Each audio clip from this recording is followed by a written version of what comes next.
Chers frères africains, je viens devant vous aujourd'hui pour vous faire passer un message. Et comme des millions d'Africains, je viens exprimer un ras-le-bol général. Oui, c'est vrai que tous ne pouvons pas prendre la parole, parce qu'il y en a qui sont privés justement de cette prise de parole. Mais quand nous pouvons le faire, faisons-le. Ça peut nous aider, ça peut nous fortifier. Et donc cette vidéo a pour but d'aider un Africain quelque part où tu te trouves, dans un coin du monde, à comprendre qui tu es et surtout à te fortifier. Cette vidéo est surtout pour bannir ce complot, cette théorie de la peur qu'une fois encore les colons mettent en place pour tuer davantage d'Africains. Nous sommes passés par des multiples choses et nous avons survécu. Et donc, ce qui nous arrive aujourd'hui, nous survivrons, chers Africains. Nous vaincrons. On nous parle d'épidémie, on nous parle de pandémie, on nous parle même de guerre. Mais laissez-moi vous dire que nous ne sommes pas seulement en guerre, nous les Africains. Nous sommes en deuil, nous sommes en deuil. Nous sommes en deuil depuis des siècles. Depuis que les colons ont mis leurs pieds sur notre continent, depuis que nous avons été colonisés, depuis qu'on nous a volé ce qui nous appartenait, depuis que des gens mal intentionnés ont compris la valeur du continent africain. C'est depuis ce jour-là que nous sommes en deuil. C'est depuis ce jour-là que l'Africain, l'homme noir, meurt. Nous mourrons depuis des siècles. Nous mourrons à petit feu, mais nous mourrons en masse. Ce n'est pas le Covid-19 qui va venir nous faire peur. Ce n'est pas cette épidémie qui va venir nous faire peur parce que nous sommes passés par des génocides. Et ce depuis... Laissez-moi vous rappeler une chose. Est-ce que vous connaissez un peu l'énocide colonial belge qui a eu lieu entre 1885 et 1908 par le roi Léopold II? Ce roi qu'on appelait humaniste philanthrope, il y a eu au moins un tiers de la population congolaise qui en est mort de ce génocide noir. On a coupé les bras à nos ancêtres parce qu'ils refusaient d'aller au front pour notre caoutchouc et notre ivoire. Et depuis, il y a eu tellement de génocides. Vous savez que nous avons été esclaves, pas seulement les 400 millions de déportés dans le monde, mais ceux qui sont restés même sur le continent africain sont aussi restés esclaves, et ce jusqu'à nos jours. Et oui, vous allez me dire que nous sommes au 21e siècle, bien sûr, mais nous ne sommes pas sortis de la colonisation. Vous savez, il y a des dates que l'on dit importantes, comme 1848, où nous parlons de l'abolition de l'esclavagisme. Il y a eu un décret qui a été signé. Chers Africains, on nous ment depuis 1848, où il y a eu l'abolition de l'esclavage. Nous n'avons jamais été décolonisés. Nous sommes toujours colonisés. Tout ce que nous faisons, ils mettent leur nez dedans. C'est vous qui ne comprenez pas. C'est vous qui ne comprenez pas que vous êtes forts. Nous sommes forts. Nous sommes puissants et nous sommes plus résistants qu'eux. C'est pour ça qu'ils ont peur de nous. Nous avons résisté au choléra, nous avons résisté à Ebola, nous avons résisté à la malaria, nous avons résisté au palu. Nous résisterons au Covid-19. Ils veulent vous faire peur? Ils veulent nous faire peur? Il faut être prudent. Oui, la Bible nous recommande d'être prudent, mais pas d'avoir peur. Ils nous alarment sur cette épidémie qui n'a même pas encore tué 100 000 personnes. Mais en Afrique, c'est des millions d'âmes qui se meurent chaque jour de la famine. Eh oui, laisse-moi vous éclairer, vous ouvrir les yeux. Je vous ai dit que nous étions plus qu'en guerre, nous sommes en deuil. Nous sommes en deuil. Et c'est depuis qu'on nous a colonisés. Nous n'avons même pas pu pleurer nos morts, pour beaucoup, parce qu'ils les entassaient dans des fosses communes. Parce qu'il y a encore, à l'heure où je vous parle, nos frères qui sont en Libye et dans tous ces pays que vous connaissez, où il y a encore la traite des Noirs. Les esclaves modernes, il y en a encore. Et vous imaginez avec ce fléau d'épidémie, il y a encore des fermes humaines aujourd'hui. Nos frères sont en train de mourir et nos dirigeants sont conscients. Mais que font-ils? C'est plus qu'une pandémie, c'est plus que cette épidémie. On veut vous faire peur aujourd'hui. Lavez-vous les mains, lavez-vous les mains, lavez-vous les mains. Il n'y a pas d'eau potable. L'Africain, il est en train de mourir parce qu'il n'y a pas déjà d'eau potable. On se lave les mains. Ok, nous allons nous laver les mains. Mais avec quelle eau? Vous parlez de confinement? Oui, l'Africain veut rester chez lui. Il n'y a pas d'électricité. L'Africain va manger quoi? Et c'est aujourd'hui, comme par enchantement, cher président, que vous signez des décrets de crise et vous vous posez la question comment vous allez faire pour nourrir la population. Mais de quelle population vous parlez? Ces gens meurent depuis des années. Il y en a qui sont au pouvoir depuis plus de 40 ans. D'autres qui sont morts parce que justement, ils ont été destitués. Si on ne les avait pas chassés du pouvoir, ils seraient encore en vie. Vous êtes sans pitié, cher président. Vous et vos dames de fer. Vos enfants, n'en parlons même pas. Ce sont des people. Vous êtes à l'image de vos parents. Mais vous qui gouvernez, qu'est-ce que ça vous coûte d'offrir des hôpitaux décents aux Africains? Vous savez, nous sommes ici en France. Les personnels soignants sont en crise, sont en larmes depuis des années. Ils crient au scandale de ce qui se passe dans les hôpitaux. Pour nous autres qui avons des membres de nos familles qui travaillent dans les hôpitaux, nous savons ce que c'est. Ils nous racontent l'enfer de ce qui se passe dans les hôpitaux français. Mais du moins, nous avons des hôpitaux décents. Mais nous crions à la crise sanitaire. Mais en Afrique, c'est comme si c'est maintenant que vous vous réveillez. Je n'arrive pas à dormir. Je me vois mal aller dormir sur mon lit. Alors que je pense à tout ce continent africain qui est en deuil. Et ça depuis. Je me dis, mais cette épidémie, cette pandémie, si ça devait toucher le petit peuple, qu'est-ce que nous allons devenir? Mais Africains, laisse-moi te dire que nous avons vaincu toutes ces épidémies choléra, Ebola, malaria, palu. Nous vaincrons ce petit Covid-19. Nous sommes plus forts que ça. Nous sommes bien plus forts que ça.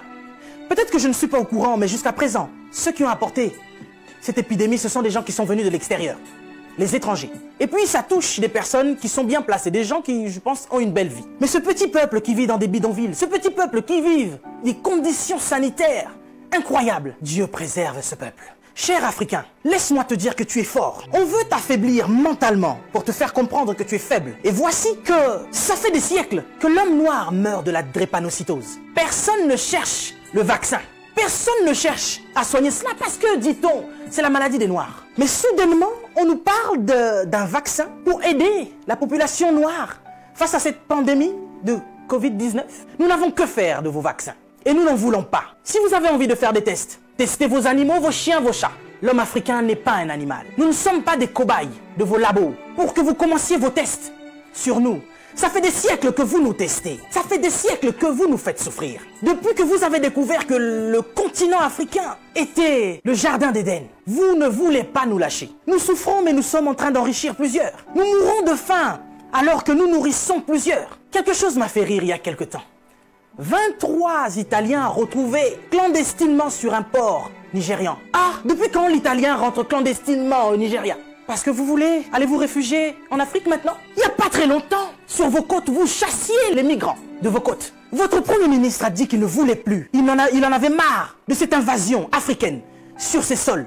Nous avons vu un migrant noir mourir dans les eaux de Venise sans que personne ne lui porte secours. Parce qu'il était noir, parce qu'il était africain. Nous avons tort parce que nous sommes africains ou parce que nous sommes riches de nos sols? Parce que nous avons de quoi manger et de quoi nourrir toute cette planète. C'est pourquoi l'Africain souffre. Mais Africain, laisse-moi te dire que tu es fort. Laisse-moi te dire que tu es vaillant. Laisse-moi te dire qu'il en faudra beaucoup plus pour te vaincre. Ils ont essayé de nous décimer par l'esclavage. Ils n'ont pas pu, nous sommes encore là, et plus nombreux que jamais. Et nous sommes plus résistants que jamais. Parce que tous ces microbes auxquels nous faisons face chaque jour ne réussissent pas à nous décimer. Ce n'est pas un Covid-19 qui va décimer le peuple noir. N'ayez pas peur, tel est mon message. Je vous invite, chers Africains, à devenir beaucoup plus forts. Ne faites pas confiance à ceux qui nous gouvernent. Ça fait des lustres qu'ils sont là. Ils prennent leur retraite tout en étant présidents. Ils ont du mal à lâcher ce fauteuil qu'ils pensent être éternel. Qui a déjà fait 200 ans au pouvoir? Êtes-vous assez fort pour faire 300 ans? Vous n'arrivez même pas à faire 100 ans. Mais vous êtes tellement médiocre, ignoble. J'ai suivi plusieurs de nos présidents africains qui ont copié le discours du président Macron. Bande de marionnettes, bande de gigolos. Vous n'êtes même pas capable d'écrire vos propres discours, au point où vous devez copier sur ce que Macron dit. Lui-même, il est en train de mentir à la population française. Son gouvernement nous ment depuis le début. Et vous, vous suivez Macron pour continuer à mentir aux Africains? Mais nous, vous nous mentez depuis des siècles. Vous nous mentez et encore vous nous mentez.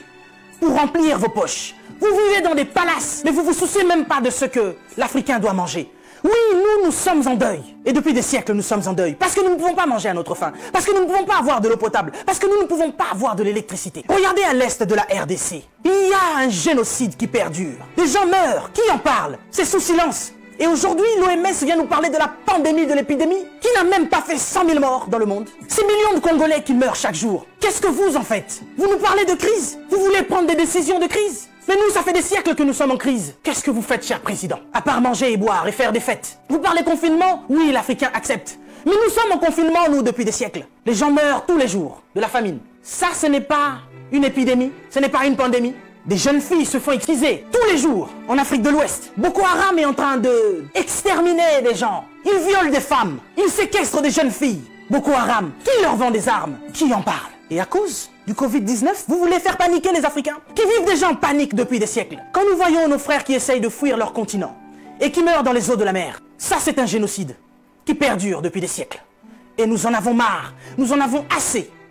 Nous voulons qu'il y ait un changement. Mais qu'est-ce qui vous manque à vous aujourd'hui? La Chine a pu construire un hôpital en 10 jours. Vous savez, ça fait depuis 72 ans, si je ne me trompe pas, que l'État d'Israël existe.